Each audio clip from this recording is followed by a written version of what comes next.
are all looking for adventure. Hey guys, welcome to the Marriage Adventure Podcast. We're so glad you're with us today. It's going to be a great episode here today. We've had so much happening on the farm. So much. In the past 2 years, but I mean, in the past couple months, we're just kind of buttoning up, getting ready to launch our couples intensives and our couple retreats and different things like that, which we're really excited to tell everybody about. Coming up soon. I think in another month we'll be launching those. We still got to get all the website stuff, back end, that kind of stuff. But on the farm, so close. It's like I feel like if we were loading in a program, we'd be like on the computer. It'd be like finalizing. You keep saying we're so close. We're so close. So I'm like, you said that 2 months ago. No, we are. I promise. I've just got like 20 more things. No, I've got like 1 or 2 more things to do, and we're done. And so we're kind of at the point to where, man, we're just checking off boxes, right? And so I just done is better than perfect, in my opinion, right now. That's good. That's good. Yes, some things, Bonnie, you said to me the other night. You said, "I think I've reached my end of the DIY for." The next 20 years. Yeah. I think I said, so you know how God gives you grace for the things that you need to do, that you're like, okay, if I can just push a little bit harder. He just gives us the grace to get through them because there's the light at the end of the tunnel. I said, I think the grace has run out and I'm done. I think I'm done. Well, and I'm officially tired too. Yes, so we've gotten to the point to where now it's like, hey, let's just hire that out. Let's get somebody in to do that. Yes. And so we had some grading done, some stone path work done, which I'm not going to do, and then we had some sod to be laid, which was something we could do. We thought we could do, and then we were like, I'm not doing that. And so, I'll say after I've seen someone doing that, I'm like, no, I don't. There's an art to it, and I don't think we could have done it. Well, we could have. I mean, it'd be down. Maybe. Whether it'd be there in a year, I don't know. Or whether it'd look good, I don't know. You're really good at jigsaw puzzles, though. It's basically the same thing, right? Not good with a machete, though. Them cutting off the edges and making it pretty. That'd be fine. You could totally do it. It's like slicing a turkey. Thanksgiving, right? Okay. Just line it up like a football, come down the sides. Okay, so anyway, back on topic. So we were laying the sod, and we were going to do this ourselves, and finally I'm like, okay, we got to get this done. Supposed to be on? And are all these supposed to be on? No, only the one that is the shot. Sorry. Totally. That's okay. You broke the fourth wall. I'm sorry. Seinfeld did it. Zach Morris did it. It's fine. Oh, Zach Morris. I'm in the league of Zach Morris. Yes, he talked to the camera. See, look, the middle light's on. He did. Okay, now I get it. The middle camera's on. I'm new to this, okay? I'm new to the video thing. So. Hey, fourth wall.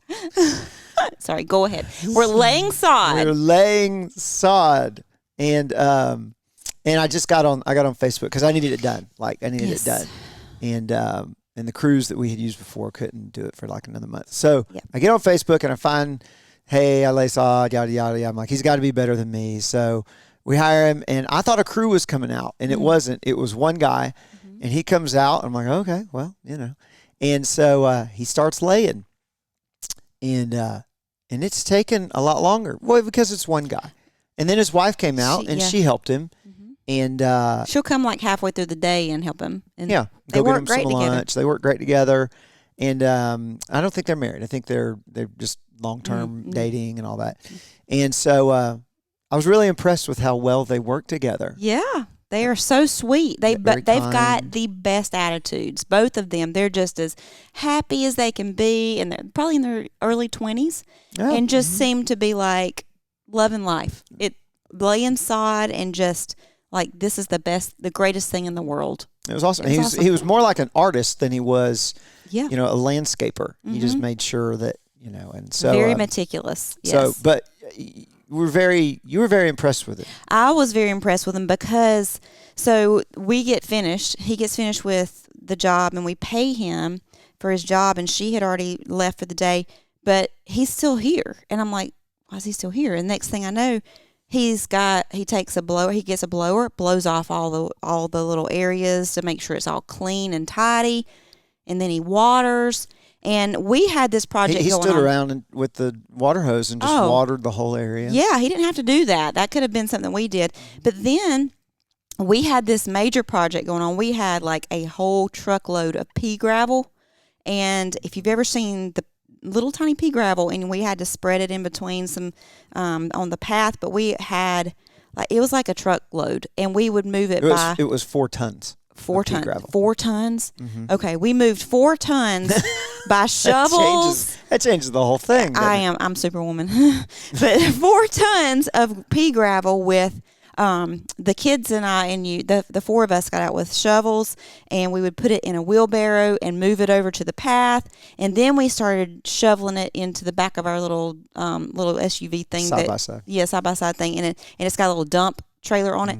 So at that point, we were putting it in the wheelbarrow and moving it by wheelbarrow around the fire pit, and I look up, and this guy has grabbed a shovel. And he's helping us shovel gravel. He's off the clock. You'd already paid him. I'd already paid him, completely done. I'm like, you don't have to do this. And because you were working on something else at that point, he's like, no, I don't mind at all. I'm like, really? I handed him the vacuum. I was like, the house needs vacuuming if you want to jump in. I was in shock because most of the time when someone is done with the job you've paid them to do, they're adios, I'm out of here. You know? There's a lot of people I've hired, they just leave a mess. Yes. And I have to clean up the mess. I was so impressed with this guy. Not just that he did a great job, but he had a great attitude the whole time. And then it's like, not only am I going to do what you've hired me to, I see that you're doing something hard.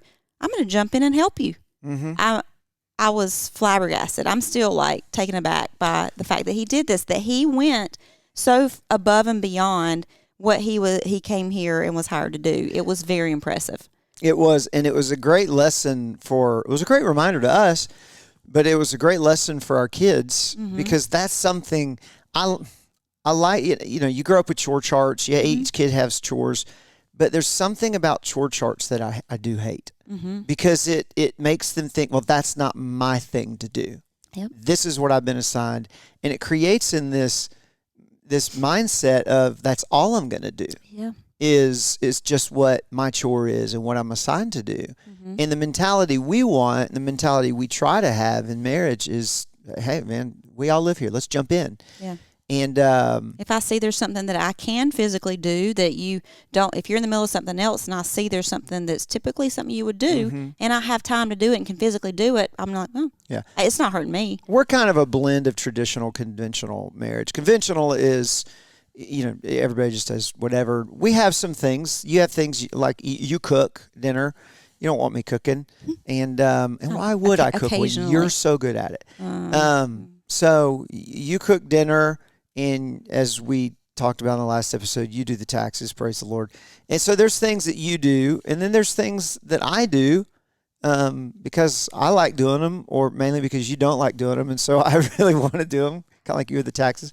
So we do have that. The fact that I do the taxes kind of is like it's like the worst of the worst. It's true, but then there's the things that, hey, listen, nobody likes, but they just need doing, and that's kind of where we try to say, hey, let's all jump in, but with what was I talking about? Oh, I was talking about chore charts. That's the thing I don't like about that. So this guy was a great lesson and reminder and lesson to our kids and to us was, hey, I'm already off the clock. I'm already paid. I don't have to do this. Yeah. But you know what? I want to be good at my job, and I want to be a good, a good human being. Good human being, yes. Yeah. And I'm breathing this air God made, so let me do my best while I'm here and jump in. Yeah. And but what if we could? That's a big thing in marriage, is sometimes we try to. Well, that's not my thing. Yeah. I've already done enough. I've done my stuff for the day. I'm tired. I don't need to do that. I don't have to. Or what can I do so my spouse doesn't nag at me? Yeah. Yeah. What's the least amount I can get by with? Which is still not the right heart to do it. So what if we could turn that on its head and think a little differently, more like our landscape friend? So yeah, we're gonna hit on that today. All right, so if you live in the Missouri area, specifically the Kansas City, Missouri area, or really anywhere in the middle of the United States, we want to tell you about a great weekend that we have coming up in June 9th and 10th and 11th. We have partnered with Simple Blessings Farm, which is probably one of the greatest wedding venues in the country. Beautiful, massive farm wedding venue, gorgeous barn, 3-acre pond. It's just beautiful. So we're really excited about going, if you can't tell. But we're going to be doing a marriage adventure weekend on June 9th and 10th. Now, this is for married couples. We're going to be talking about the fact that God has mission for your marriage. We're going to be teaching through our book, The Marriage Adventure, discovering God's mission for your marriage. And so if you're married and you're interested in that, man, we'd love to have you. But if you're not married yet and you're wanting to be married, then the next day, June 11th, we have a premarital workshop at the same place, Simple Blessings Farm. And that's going to be a 6-hour teaching. I think it's 7 hours total. And we're going to be talking about communication, conflict resolution, partner habits and styles, personalities. And so if that's something you're interested in, then we have a QR code in the show notes of this podcast, and we'll have it on our social media as well, on Facebook and Instagram. We'd love to see you there. The premarital workshop is $55, and the marriage adventure weekend is $150. June 9th, 10th, and 11th. We hope to see you there. All right, so we're talking today about, we started out talking just about a guy who really just sent us down a road of thinking about going the extra mile, because in life, so many times we look for the quick way out, or what's the shortcut, and even we said it earlier, it's like sometimes good enough, done is good enough. And so it's that, what is that extra mile? It's how can I pitch in, and how can I leave things better than I found them, and even leaving our spouse in a better way than we find them. Sometimes we come in at the end of the day, and both of us have been hit by life, and we either can pile on to that, or we can leave our spouse better than we find them. We always say you can either be a life breather or a life sucker. And nothing breathes life more than just somebody that wants to go the extra mile. Yeah. Jesus said it in Matthew 5:41. This is the Sermon on the Mount. He said, if anyone forces you to go 1 mile, go with him 2 miles. No, and what was he talking about? In that context, back in that day, so there was a law when that place they were occupied by Rome, and the Roman soldiers could just come up and grab a Jewish person on the road if they're traveling a long way and they're carrying stuff. They could go up to them and grab them, and the law said you can require a Jewish man to just help carry your load for up to 1 mile. Now, at 1 mile, you were done. That was all the law required of them. They couldn't force them to go 2 miles or even 1.1 mile. I think they had a step counter or something. I don't know how they figured that out. Mile Apple markers, Watch. I'm sure that's what it was. Probably. But Jesus really shocked them in that day when he said, don't just go 1 mile, go 2. Because, wow, that's not only is that more than's required, it's double what's required. And I can imagine the load of walking down those roads, and they didn't have the Nike Airs and the cushiony shoes and all those things, and carrying these loads for these guys. Sometimes it was okay, I'm helping them, but sometimes they were just being jerks and piling things on them because they could, just asserting their authority, or just being jerks. And you know what, I can, so I'm going to have them do it, even if I'm capable. So for Jesus to say you should go the extra mile, whoa! That was a lot. So, how does that translate into our marriage relationship? How can that translate? Taking our pea gravel friend, well, it's that idea of, life is tough enough, and there's times that I do come in at the end of the day. And especially when we've been shoveling pea gravel, and there's still things that need to be done. Going the extra mile sometimes for me is being aware of your needs. What are some things that you might need? And some nights I actually remember that, in the mornings most mornings you get up and make coffee. So sometimes for me, when I'm at the end of the day, if I can go in and make the coffee at night. I've never conveyed this to you. I've never said it. I don't think. Shame on me. That is awesome. Like the mornings I come in and you've already got it made and I just press the button. Like when I go to, we don't have a Keurig. We still go old school coffee pot. Because we drink so much. We drink so much and we like the same coffee, so it's not worth it. But when I go to move the coffee pot forward to make the coffee and it's heavy and I feel water sloshing in it, I'm like, I love her. I just have to press. It's a simple thing, but it means so much. Well, in the same way that I open up the dishwasher and see it's empty, I'm like, oh, he unloaded the dishwasher. There's sometimes I go to unload it or I open it and it's clean, but everybody in the house is still asleep, and we have a very small house. Yes. And if I rattle dishes, it's going to wake everybody up. So I just want you to know. I know. I do the same thing. On the mornings you get up, that's the reason. I know. I've done the same thing. And because I'm very loud in the kitchen, and I don't mean to be, but I'm very loud. You learn how to be quiet. Well, it's the times for me when it's the toughest. Like, and I think back to our friend. He had just been laying sod all day. Oh yeah. On his knees. It's not an easy job. Not an easy job. Carrying these heavy pieces of sod, and it's hard. And then he stopped and did a labor-intensive thing. That's the toughest thing for me, is when I'm tired. I'm wore out. I almost said woe out. Woe out. I'm woe out, and I'm tired, and it's like I'm comfortable. Okay, here's what's tough.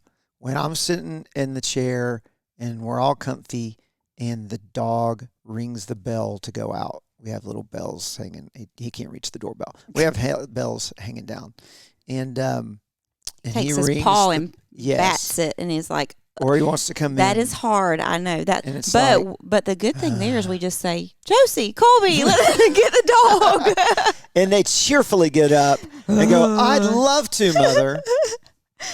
You're right. It is. It's the extra mile. That is definitely an extra mile thing. But and that might look different in different households, because there are those things that. Not everybody has bells for their dog. No, but I think it's the heart behind it. It's the how can I love you in a way that's beyond just this is the bare minimum.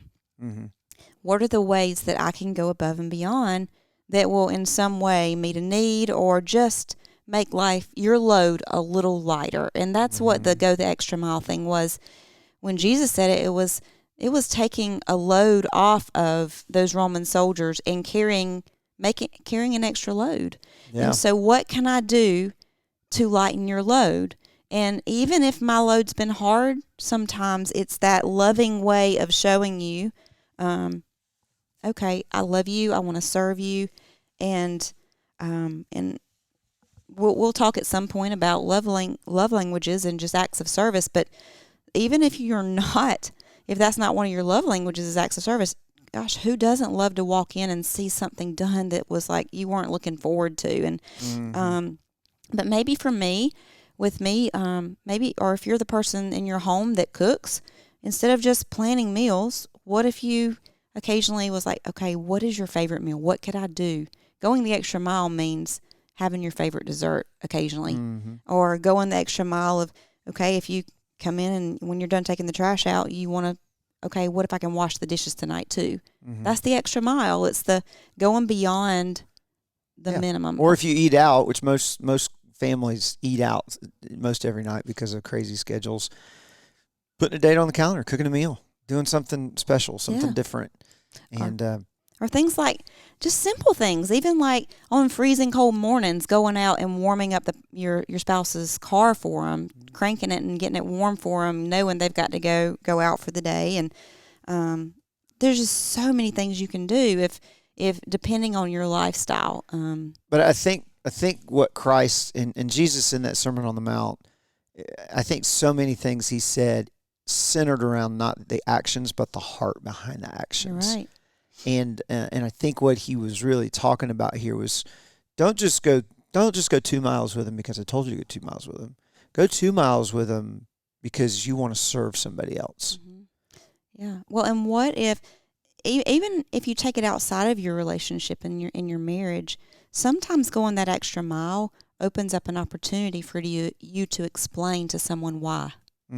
Sometimes if we're living on mission and we're loving like Jesus, then sometimes if we go the extra mile and we do something with excellence, like this guy that came, I'm like, why would he do that? Because it's so out of the norm in our society to go above and beyond. It's like, wow, it's impressive. And it might give you an opportunity to show God's love to somebody. But in our relationship, going that extra mile, if you've not been used to doing that in your marriage, your spouse might stop and say, wow, they're going to take notice of why are you doing that? And you might be amazed at what that brings into your relationship if you're going the extra mile when that's not been characteristic of your marriage.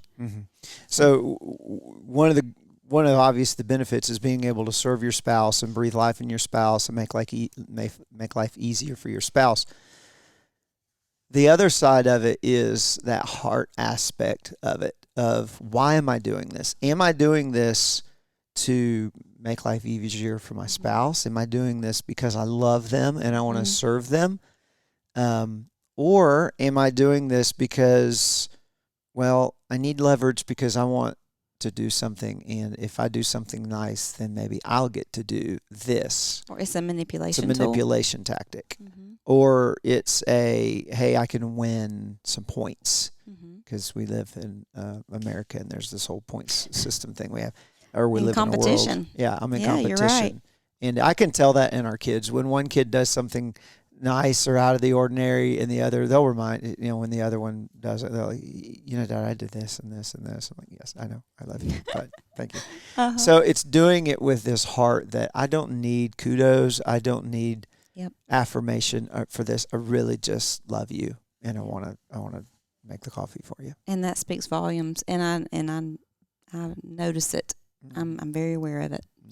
So this is good. This is something we all have to work on. It's all something that we have to remember. And I think that's all that we have for today. So if you haven't lately, get out and scoop the pea gravel for your spouse.